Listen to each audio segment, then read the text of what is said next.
Bienvenue à tous.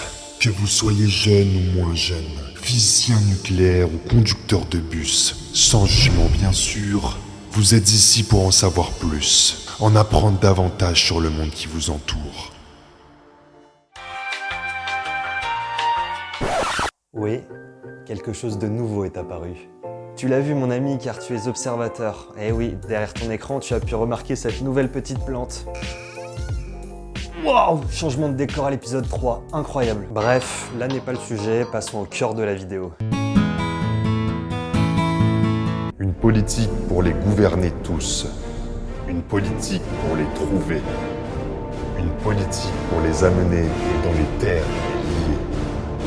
La PAC, la politique agricole commune. Pour expliquer le schmilblick. Oh non mais le mec il utilise de ces mots de vieux, c'est un truc de fou, ça sort d'où ça schmilblick? Ok boomer. Du contexte agricole français actuel, il est nécessaire de remonter un peu en arrière en 1962. Cette année marque la création de la PAC.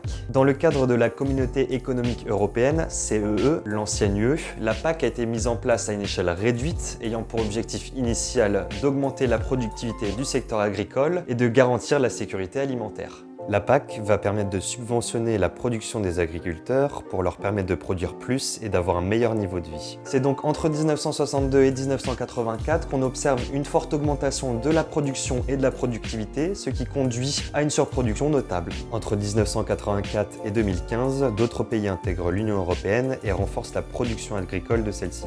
Les subventions se font donc plus grandes pour les producteurs européens afin de nourrir toute l'Europe et de rester compétitifs mondialement. Le problème de ces subventions, c'est qu'elles incitaient les agriculteurs à produire des quantités astronomiques, donc dans une logique industrielle, et ainsi au détriment de l'environnement. L'agriculture intensive s'est donc mise en place au fil de toutes ces années. On la connaît mieux aujourd'hui sous le nom de agriculture conventionnelle. Aujourd'hui, la PAC a une tendance à se diriger vers une agriculture plus verte en faveur de l'environnement. Mais bon, on va pas se mentir, les avancées se font lentement, trop lentement pour les objectifs climatiques, environnementaux et sanitaires actuels. Aujourd'hui, un agriculteur vit donc des subventions qui lui sont accordées et des revenus procurés par la vente de ses produits. Ce sont ces deux facteurs-là qui vont influencer son système de production. Apparu dans les années après la Première Guerre mondiale, suite au manque de main-d'œuvre, l'agriculture intensive se développe rapidement jusqu'en 1943 en Europe. Après la Seconde Guerre mondiale, au vu de la réussite de ce modèle et des subventions accordées par les pays occidentaux, elle s'étend sur le reste du monde. Mais l'agriculture conventionnelle, c'est quoi? C'est la mécanisation et la motorisation de toutes les productions, plus de tracteurs et machines toujours plus puissantes. C'est l'intensification des cultures grâce à la chimisation de celles-ci, pesticides, insecticides, engrais, et l'augmentation du nombre de bêtes. C'est aussi une concentration et une augmentation de la taille des exploitations. Autrement dit, on retrouve une baisse de 62% du nombre d'exploitations entre 1979 et 2011, mais aussi des exploitations plus grandes, passant de 15 hectares en moyenne en 1955 à 30 en 1990, puis 55 hectares en 2015, grâce notamment à des champs plus grands et plus accessibles par le remembrement et la débocagisation. Le remembrement étant la constitution d'exploitations agricoles d'un seul tenant sur de plus grandes parcelles et la débocagisation, la suppression des haies. De plus, entre 1979 et 2010, le nombre d'exploitations supérieures à 100 hectares a été multiplié par 2,3 et celles inférieures à 50 hectares divisé par 2,5.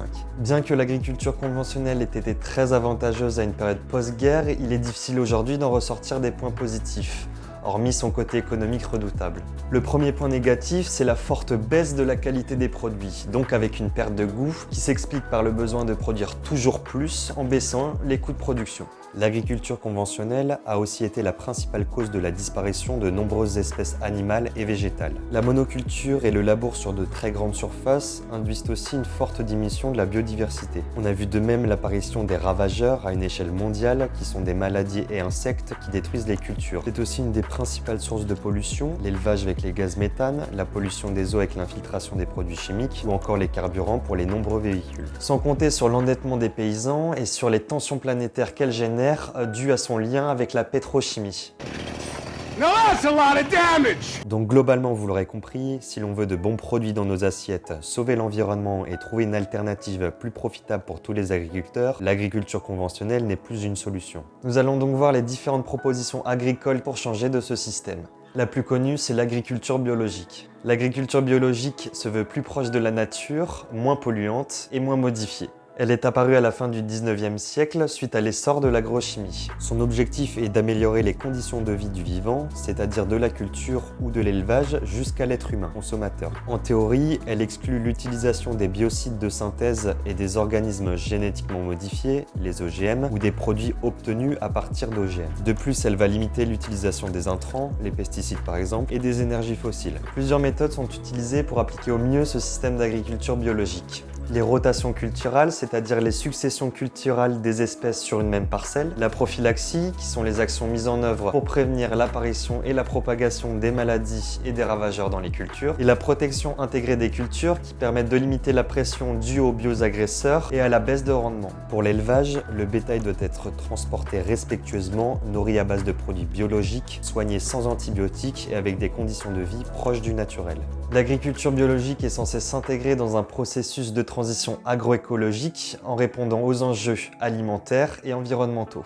Certaines études, les analyses du cycle de vie, montrent que l'agriculture biologique serait parfois pire que la conventionnelle au sujet du climat, car le rendement est plus faible pour des zones exploitées supérieures. En revanche, ces études ne prennent souvent pas non plus en compte tous les points positifs de l'agriculture biologique comparée à l'intensive.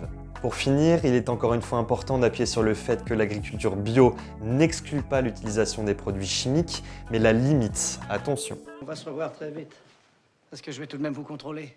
C'est pas très net tout ça. L'agriculture raisonnée ou dirigée est celle qui se rapproche le plus de la conventionnelle. Elle consiste à trouver un certain équilibre entre la production et l'environnement. Cependant, elle ne peut pas prétendre à la même certification que la biologique, car elle fait l'impasse sur certaines contraintes. Les adjuvants et les intrants sont donc utilisés de manière plus réfléchie que la conventionnelle, les produits en fonction des seuils de tolérance établis pour les nuisibles, et la fertilisation en prenant en compte davantage les besoins de chaque espèce de plante. L'agriculture raisonnée n'est donc pas parfaite, mais elle correspondrait plus à une transition entre la conventionnelle et la biologique et permettrait de sensibiliser les agriculteurs à l'impact environnemental. L'agriculture de précision pousse la réflexion de l'agriculture raisonnée encore plus loin. Elle se sert des nouvelles technologies telles que les SIG, systèmes d'information géographique, le GPS, le satellite ou l'informatique pour ajuster les pratiques culturales aux besoins des plantes. À l'intérieur d'une parcelle, il est donc possible de réguler et de moduler les densités de semis, l'apport d'engrais, les traitements chimiques. Elle permet aussi globalement de réduire l'impact négatif des produits et d'optimiser les résultats agronomiques et économiques pour chaque parcelle. L'agriculture intégrée vise elle aussi à limiter l'utilisation des intrants. Cela s'effectue en mixant une ou plusieurs cultures avec au moins un élevage, la polyculture élevage, en mettant en place des rotations longues et diversifiées et en utilisant des résidus de culture ou d'élevage au sol pour les engrais. L'agriculture intégrée correspond donc à une méthode qui favorise la qualité des sols en utilisant le recyclage naturel et en établissant une forte connexion entre les cultures et l'élevage.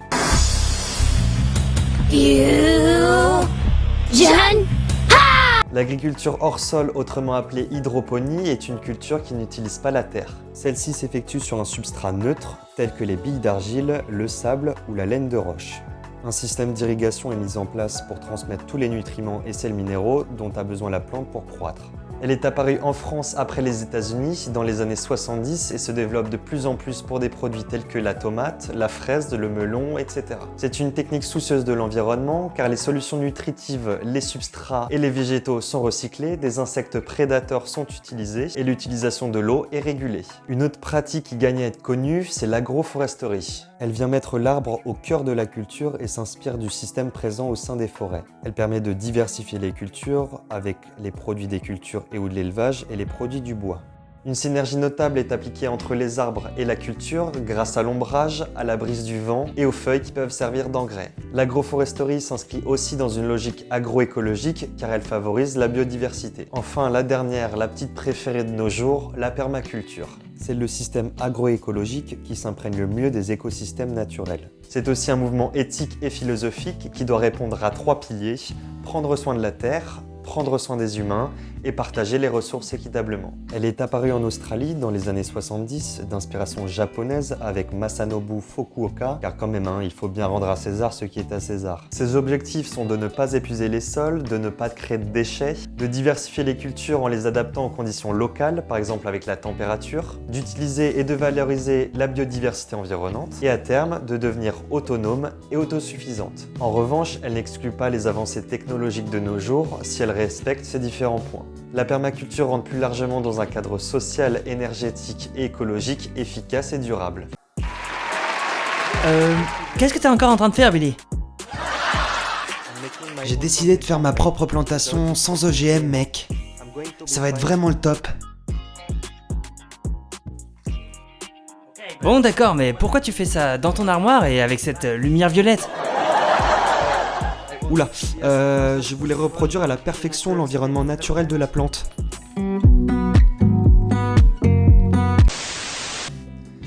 Ah là là, toujours là pour faire le pitch, ce bon vieux Billy, hein. Attention à ce que tu dis quand même, hein. Voyons, on n'est pas au Canada, hein. C'était donc une liste des différents types d'agriculture, sûrement non exhaustive, car l'agriculture est un sujet très large qui peut être traité de tout un tas de types de façons, si elles prennent en considération certains critères primordiaux.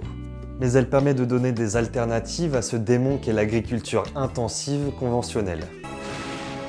Pourquoi coupe-t-il les arbres? Bon, autrement, premièrement, il faut favoriser le commerce de proximité en achetant à l'agriculteur-agricultrice du coin. Ça ne peut être qu'une bonne solution pour renforcer notre souveraineté alimentaire. Bien sûr, si vous en avez la possibilité, car je peux évidemment comprendre qu'en grande métropole comme Paris, cela puisse être compliqué. En s'assurant que l'agriculteur utilise des méthodes en accord avec vos propres convictions environnementales et économiques. Secondo, limiter le gaspillage alimentaire. Pour les pays riches, comme en France, c'est le consommateur qui jette énormément. 29 kg d'aliments, souvent 9 par an et par personne.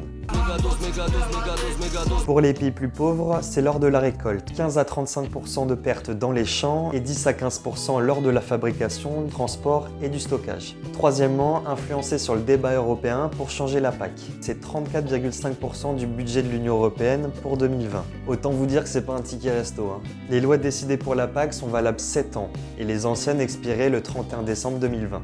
Malheureusement, on a un peu loupé le wagon car les règles ont plus ou moins été déjà décidées pour jusqu'en 2027. Mais je vous invite quand même pour les prochaines élections européennes de 2024 à voter pour ce qui vous semble le plus juste pour notre futur à tous. Et à suivre les débats publics Impactons, comme ceux du 11 septembre au 6 novembre 2020, où vous pouvez participer et où les citoyens français sont consultés pour apporter leur avis sur la PAC. Pour vous informer davantage sur le sujet agricole, je ne peux que vous conseiller de regarder ce magnifique film-reportage de Colin Serrault, Solutions locales pour un désordre global.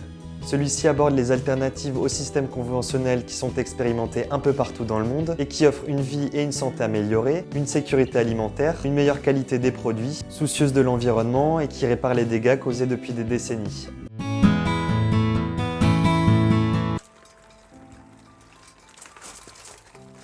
Sans transition, la partie découverte scientifique du jour. Aujourd'hui, pour la découverte scientifique du jour, on va repartir sur le sujet des énergies en parlant de la pluie. Il est con celui-là, il repart sur le sujet des énergies, il aurait pas pu en parler la dernière fois. Mais quel con! Non, mais enfin... Alors oui, con, mais je fais ce que je veux, mon petit pote. Une grande avancée technologique a été faite au sujet de la production d'électricité. Des chercheurs de l'université de la ville d'Hong Kong ont réussi à alimenter 100 diodes LED à partir de... Pas deux, pas trois. mais bien d'une goutte d'eau. Cela est rendu possible grâce à la conception de leur nanogénérateur triboélectrique. Bon, pas ça, mais bien ça. Semblables aux générateurs dans les centrales hydrauliques dont nous avons parlé la dernière fois, ces nanogénérateurs utilisent l'énergie de l'impact et surtout du déplacement et de l'extension des gouttelettes d'eau. Les chercheurs ont confectionné une surface en polytétrafluoroéthylène, un polymère hydrophobe, en gros une substance faite de multiples liaisons entre le carbone et le fluor, dotée d'une charge électrique quasi permanente. La goutte d'eau, lorsqu'elle heurte cette surface, va relier électriquement une électrode en aluminium et une surface en oxyde d'indium éteint présente sous la couche de polytétrafluoroéthylène et créer un circuit fermé. Elle se comporte alors comme une résistance et le polymère en condensateur, ce qui va pouvoir libérer les charges électriques accumulées. Une goutte d'eau peut donc alimenter à elle seule 100 ampoules. Selon les chercheurs, multiplier le nombre de gouttes d'eau équivaudrait à multiplier le nombre d'ampoules allumées. On imagine donc bien que rendre à grande échelle ce nanogénérateur en se servant de la pluie pourrait générer énormément d'énergie et donc d'électricité. C'est actuellement le projet de ces chercheurs japonais. Parce que c'est notre projet! Et ils souhaiteraient aussi l'adapter à l'environnement marin pour collecter l'énergie des vagues. Le prototype pourrait voir le jour d'ici 5 ans en réglant certains problèmes et contraintes, notamment liés à la corrosion. Voilà pour aujourd'hui, j'espère que ça vous a plu. N'hésitez pas à réagir en commentaire de la vidéo si vous avez des questions ou des remarques. Petit pouce bleu, activation de la cloche et abonnement. Je vous dis à bientôt les amis.